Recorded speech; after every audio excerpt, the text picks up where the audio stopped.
Hi, welcome to yet another episode of The Outlook. Today we are going to talk about divorce and separation. My name is Rebecca and I'm your host. Today we are joined by Peninah Igaga. She's from Barefoot Law and she's here to tell us about what one should do when they are seeking for a divorce. Thank you for joining us, Penny. It's a pleasure to host you today. Thank you so much, Rebecca, for having me. Yes. Glad to be here. Thank you. Let's talk about divorce, the most sensitive issue that is now all over our society. Yeah. What is divorce?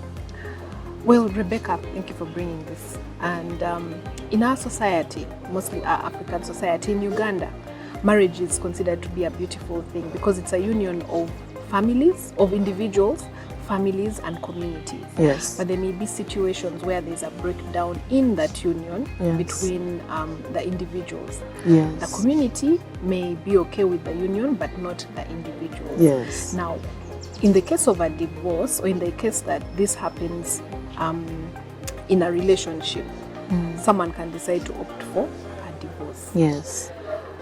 One of the people, either the husband or the wife, Yes. may opt to get what we call a divorce. Yes. I'm going to break it down further, but a divorce in legal terms is the legal dissolution of that union that I said happened before between an individual Yes. and the other. Yeah. Now, once this legal dissolution happens, the two do not stay together anymore as husband and wife. Yes. And of course, there are certain consequences that may come up, especially if maybe they had children, they collected property during the time of the union. Sure. These are some of the things that have to be discussed when a divorce happens. Okay. I mean, most of us just want to get out of it because we are tired of each other. So, but we need to make sure it's done correctly. Yes. So what is one supposed to look out for? What is the process, the proper process? I'm glad that you asked that. In a lot of jurisdictions, especially abroad or away from Uganda, you find that if two people feel like they're not compatible, they can easily go to court and say, you know what, there's a breakdown in our marriage and we do not intend to stay together. However, this is not the case in Uganda. In Uganda, the main grounds for divorce, we call them grounds, the main grounds for divorce are, we have cruelty. Cruelty can be both physical or not. Psychological. Yes, so psychological, where maybe there's physical abuse that is involved or psychological abuse that is involved, but you'd have to prove that in court. Yes. Yes. Then we have what we call desertion. Desertion is where, without notable cause. For instance, you cannot say that my husband has been away for 2 years because he's studying, but he's been away for 2 years and you file for divorce. No. You can, if maybe he's been away for 2 years from the home, has not been providing, has not been involved. And also desertion can be for 2 years. You could even be in the same house, but you may not have any relations in any way as a husband and wife should. Yes. Then finally we have adultery. Okay. Yes. But for adultery, that one is very, very, you have to prove beyond that indeed this adultery. You need to show court that this is one of the reasons why you want to step out of that marriage. Yes. Yes. So we talked about divorce in itself, but now parties who can ask for a divorce, who are eligible to ask, who is eligible to petition for a divorce? Okay. Yes, I'm glad that you've asked that because there's been a lot of confusion as to who amounts to a partner in a marriage. Yes. Yes. Now, if you're just staying with an individual at home, you're a man and you're a woman, or and you have children, that is not a marriage. Okay. Yes. But we're living together. Yes, you're living together as partners. Oh. And you're not living together as husband and wife. Right. So you become husband and wife when you procure and when you get into a marriage that is recognized under the laws of Uganda. Okay. We have the church marriage for those who subscribe to the Christian faith. Yes. We have the Islamic marriage for those who subscribe to the Islamic faith. Yes. We have the Hindu marriage. That one is mostly designated towards the Hindu culture. Yes. And then we have the cultural, customary marriages. Yes. And then we have the civil marriages, the ones where you find a lot of people getting married at URSB. Yes. Yes. Now, Once you have procured that marriage, that is when you can apply for a divorce in the event that there's a breakdown in the marriage. So how do you prove that you went through any of those marriages that you've mentioned? Yes. So there's you're provided with a certificate of marriage. Yes. Now, where there may be some kind of when it comes to customary, a lot of the times people don't get that marriage certificate. Yes. They may get just like a document or a letter from a family head. Yes. If you want to, you can go to URSB and you have that marriage. Uganda Registration Services Bureau. Yes. You go there and you have your marriage registered. Yes, for you to be as able a customary get, marriage. Exactly. So if they've done kuchala, that's not a marriage? No. Kuchala is not recognized under the laws of Uganda as a marriage. It's just simply a visit to your family. It's just a visit. Yes. And that's what most of the people are banking on. So one needs to make sure the marriage is registered before they go to seek for a divorce. Yes, it has to be registered, or you have to have a certificate showing that indeed that marriage happened with this person. Okay. So then what's the procedure? What should I have before I now go to whichever place I go to get a divorce? Is it the court? Is it the URSB? Where do I get the divorce from, and what do I need? Well, this process is usually taken just like you would a civil suit in court. When it comes to two Ugandans who are married, you take this matter to the Chief Magistrate Court. Okay. And then in the event that one of the partners or one of the people in the marriage is of foreign nationality, there you take it to the High Court. Oh, okay. Yes, now, different places for... Okay, so if you're both Ugandans, Chief Magistrate Court. Okay. Yes. And then for one where there's a Ugandan and a foreign person, it's a High Court. Okay. Yes. Now, the process involves you putting in a petition. Okay. You file a petition in those courts that I have mentioned. Yes. Now you put in a petition seeking seeking court to look into your matter. Yes. Into what exactly is happening in your marriage. Yes. Now once that happens, you put it in, and then after that, court produces summons to the other person, asking the other person to reply. And the other person is called a respondent. Yes. The person is supposed to respond to your petition. Yes. And usually court will give them some time to file a response to you. So these summons are given, and this person has to respond within that time. And it is upon you, the petitioner, to make sure that these summons are delivered to this person, asking them to reach out and respond to this. Yes. And what do you have to have, like, to show court that you have a good case for them to grant you your divorce? Yes. So when you put in that petition, usually it's attached to the documents that are attached to that petition are an affidavit. An affidavit is a document basically spelling out reasons why you want that petition to be accepted in court. Then you give a summary of evidence. You can have, maybe in the case of maybe adultery, you could have photographs, you could have any documentation that shows that indeed this particular thing happened, and so you seek that divorce. You can have statements from people who are willing to back you up. Yes. Just any documentation, phone call records, all those are put into court alongside the petition. Yes, please.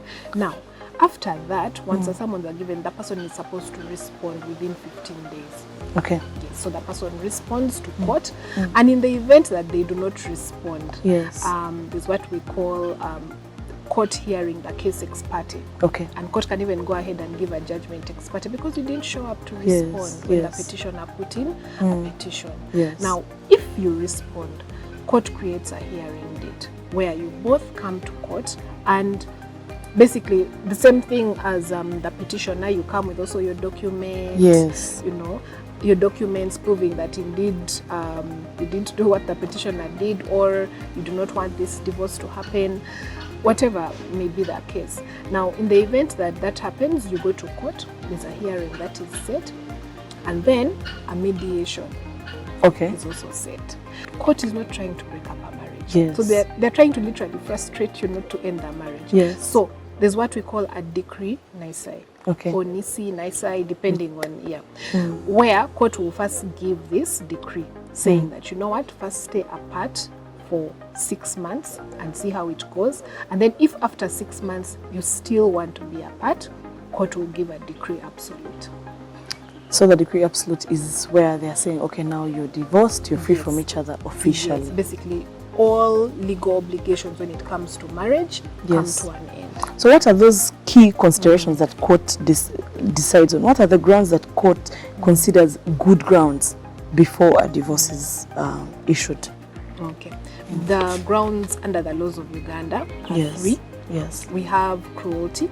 Okay. Yes, we have cruelty. It can be physical and emotional cruelty, because the courts have taken cognizant of the fact that cruelty doesn't only affect us physically. You might be going through a lot in your marriage and you need a way out of it. Sure. Then we have what we call desertion, willful desertion for more than 2 years. You cannot say that your partner has been away on study for 2 years and has deserted you. No, that won't work. It won't work. And then finally... Yes. And then finally we have adultery. Okay. Yes, adultery. But adultery, you have to have corroborative evidence that will show that, you know what, you can't just say, oh, my person is adulterous because of a message. Yes. You have to show beyond that message that indeed this person is actually adulterous and has gone out of the marriage and has related with someone else. Yes, I see. After divorce proceedings, there is this issue of maintaining of the spouse, alimony. Yes. Does it only apply in other jurisdictions, or is it also here in Uganda? It is here in Uganda, actually, Rebecca. Now, alimony is a payment order that is made by court to one of the parties to pay to the other. Yes. And mostly this money is supposed to be used to take care, to maintain the other party. Yes. And the twist is that even a man can apply for alimony. Yes. If I've been taking care of you, I should continue to take care of you. Yes. Now, there are 2 types of alimony. The first one happens during the divorce proceedings. Yes. The court may give an order that as we are still trying to figure out whether this divorce is going to happen or not, you need to pay this alimony, because maybe if this person has been dependent on you, you can't just leave them and have them not have their needs taken care of because you're going through a divorce. That's true. Then that first type of divorce ends once a decree absolute has been given for divorce. Yes. Now there, once you've divorced, then that's when court makes another order, and that may be another. This now takes us down to the second alimony, where once an absolute has been given, an order is given as to how much money should be paid to the other party. Now, this alimony can be a lump sum. Or it can be monthly or even weekly kind of payment, depending on the capability of the person who's supposed to be paying that alimony. Okay. Yes. What's interesting is that now I've learned that even men are entitled to alimony. Yes. Well, under the laws of Uganda, both men and women are equal before the law. So yes, that's perfect. So then there's the issue of children and property that you hinted on earlier. How are these 2 issues treated? Because they're a fundamental part of the marriage. So what happens to the children and to the property? Okay, so I'm going to start with the children. Yes. Of course, under the Children's Act and anything relating to children, any decision that is made that concerns the children has to be in the best interest of the child. Correct. It's what we call the child welfare principle, where court will make any decision. It won't care about the 2 of you who are trying to deal with a divorce. It will think about what is best for that child. So we've even had situations where, of course, in African culture, we'll assume that all the children should simply go with the mother. But that may not be the case. The courts might actually say that the child is better off with their father. So may give the father physical custody and give the mother visiting rights, or give the mother physical custody and give the father visiting rights, depending on the circumstances that led to them having this divorce proceeding.